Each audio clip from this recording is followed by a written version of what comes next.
In the bustling heart of Umona village, where laughter and chatter filled the air, there was no one more popular or notorious than Nkem, the vibrant market vendor. Her store, always stocked with the freshest yams and ripe plantains, drew a steady crowd. But it wasn't just her produce that brought people to her corner, it was the low of her voice, the thrill of her stories. Nkem loved to gossip, and she did it well. She seemed to know everyone's business, every secret affair, every squabble, every hidden jealousy, and she recounted them all with a skill that left her audience captivated. She knew how to spin the truth just enough to make her stories interesting, blending fact with fiction to create tales that left her listeners both entertained and scandalized. For Nkem, gossiping was an art form, a game of influence. She took pride in how people listened to her and laughed at her stories. She never stopped to consider the impact of her words. In her mind, it was all harmless fun.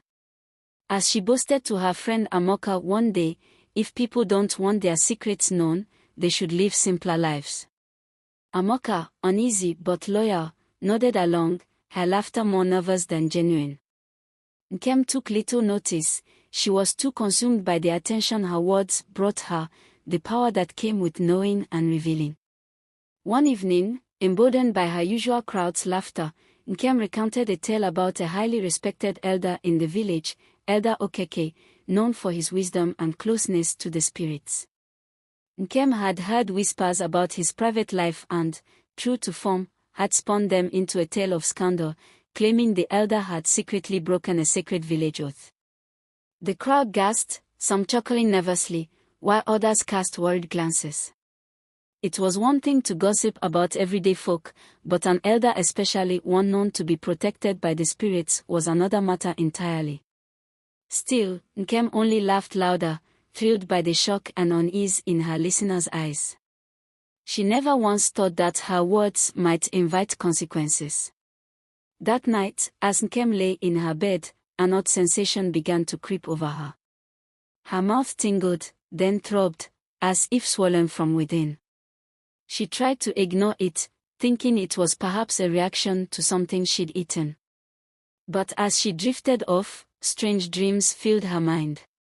Shadows circled her bed, whispering back her own words, each syllable heavy with accusation and mockery.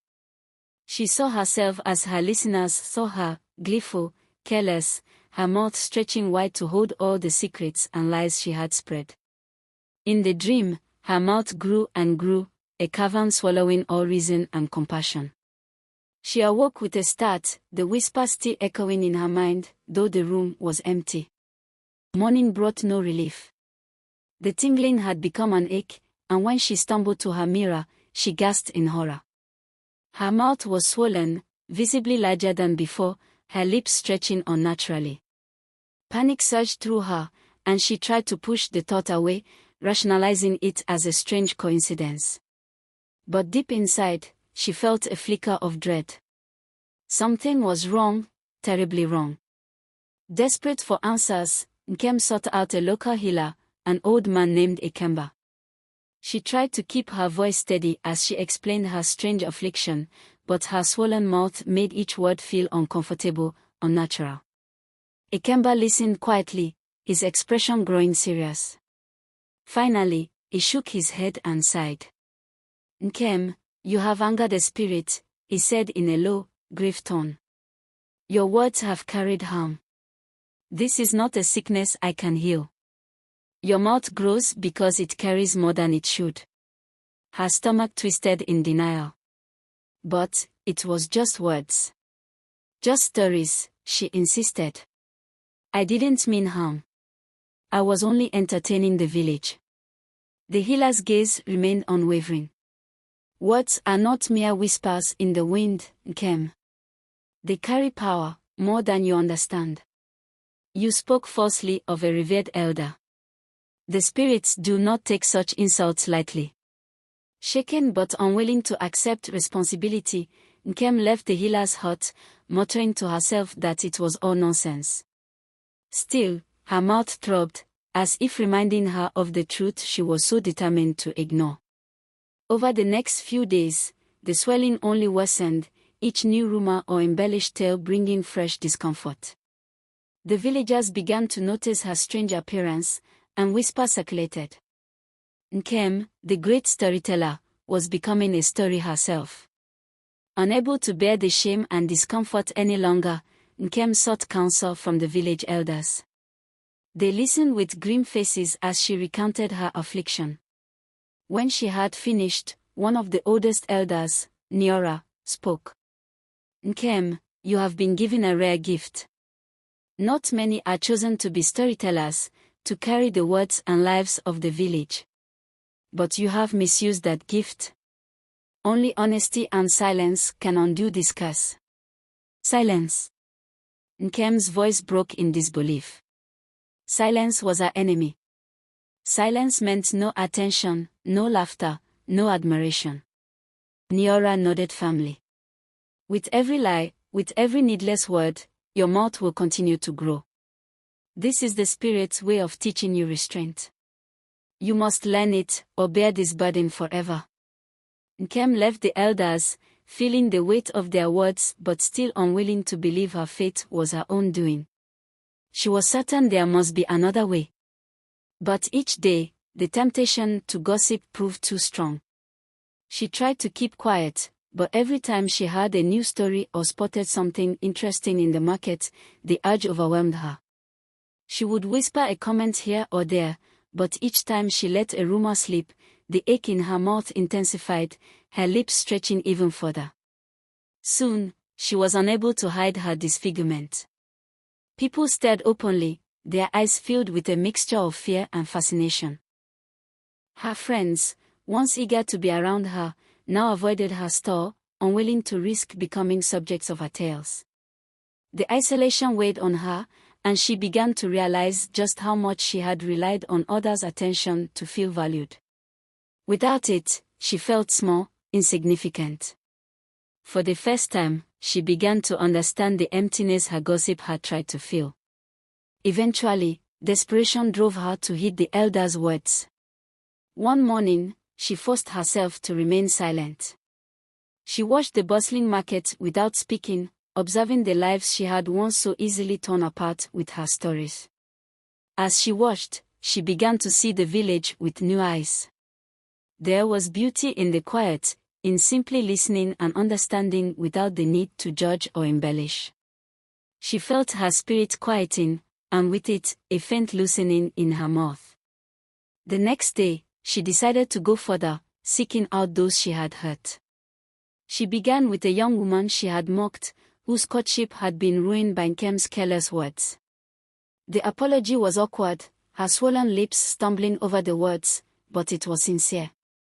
The young woman looked at her with wide eyes, a flicker of compassion softening her anger. Nkem felt a strange relief wash over her, as if a weight had lifted. When she looked in the mirror that night, her mouth was slightly smaller. Over time, Nkem apologized to those she had wronged, one by one. With each apology, her mouth shrank, her spirit lightened. She began to understand that words were not just sounds, they were connections, threads binding people together. To tear them recklessly was to sever those connections, to isolate oneself. Months passed, and Nkem found a new way to tell stories. She shared folktales, legends of the spirits and ancestors, tales of bravery and kindness. The villagers came to listen, drawn not by scandal, but by her wisdom. She was no longer feared but respected. Her journey from idle gossip to wise storyteller became a legend, passed down through generations, a living lesson in the power of words. Though her mouth returned to its normal size, Nkem carried a quiet reminder of her transformation, a faint ache, a memory of her past mistakes, a mark to keep her grounded. From that day on, she held her words with care, using them to uplift rather than tear down. In the end, she was not only the village storyteller but its guardian of truth, the woman who had learned, through painful lessons, that silence could speak as powerfully as words. The moral compass of this story centers around the power and responsibility of words. Words have power. Words are not merely sounds or idle entertainment, they carry weight and can affect others deeply. Nkem's careless gossip harms people, damages relationships, and eventually turns against her. This underscores the idea that words should be used with mindfulness and respect. Secondly, Nkem's journey shows that respecting others' privacy and dignity is essential. She comes to realize that her gossip wasn't harmless entertainment, it was invasive and hurtful.